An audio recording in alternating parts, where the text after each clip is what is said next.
All right, I'm here to talk about the Sony A7 II. I spent a year with it and kind of applied itself to a couple jobs I've done. It has been kind of a love and hate situation with this camera. So there's a lot of pros and cons to this thing. Well, mostly pros. I don't know if you've seen the last video last year. Last year I had a Sony A7 I, and I was performing professional jobs with it, and it was kind of my first-hand experience with I guess you could say it's an outdated professional camera, but now it's kind of nostalgia, being that I had to kind of compensate for vibrations and such, so I had to be more steady with the camera and whatnot. But now with this camera, you kind of get spoiled by that. So, that's kind of what I meant by nostalgia. Now with the Sony A7 II and the new A7 IV that just came out, which I'll probably have my hands on sooner than later, I'll be transitioning into that and performing work with that. So now, in hindsight, we got to make this video. We have to discuss the pros, we got to discuss the cons, and we move from there. So one of the pros I have with this camera is that you get a heightened sense of quality when you have this in your hands, meaning that, with the new EV sensor that is capable of handling -1 exposure when you're in dark situations, is kind of a new experience with in-body stabilization compared to the A7 I. The A7 I did not have that, and correct me if I'm wrong, another pro is that compared to the A7 I, you have picture profile settings. So in this camera, I'm able to edit raw footage, is what you're seeing right here. With raw footage, you have a better dynamic range, and you're able to do more with your editing, and it makes it look so much cleaner.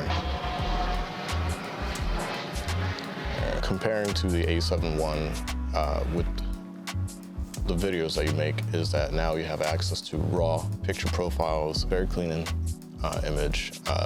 The autofocus, it's okay. It's not perfect, but it does get me what I need to do. This camera is 7 years old as of last month, and you buy is what you get. It does the job, and you can buy this camera used. I believe that they're stopping production because of chip shortages and such. If you want to have this in your hands, you get it while you can. Now we go over the cons of this camera.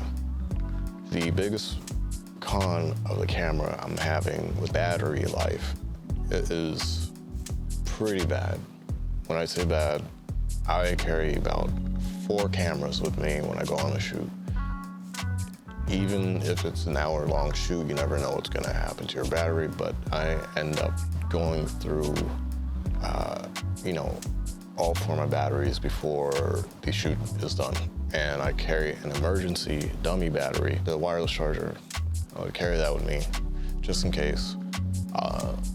The charger I have, it is a 20,000 mAh battery. You can have your camera fully operational for hours on end. I'm gonna be spending money on batteries just to kind of have you set and prepared for a situation. Another problem is the focusing speed. It's good, and then it's not good. Let's say you're shooting for football. You got someone to throw the ball, or you're panning and shooting at the same time. It tends to look at your subject, and then it just forgets your subject. Now, there is lock-on tracking, like lackluster. 5 frames per second when you're on low shutter, and then when you're on high, you get 5.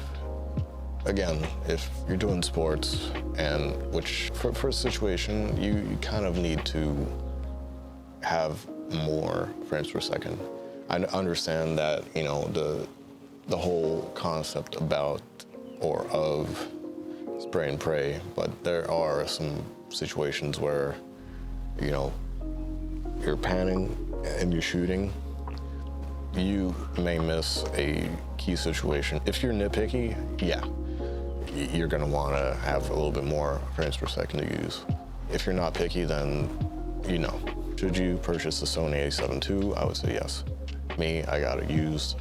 Like I said, I got it on Adorama, so I got it for a good deal, and it's one of my favorite cameras out of the 3 I've had so far.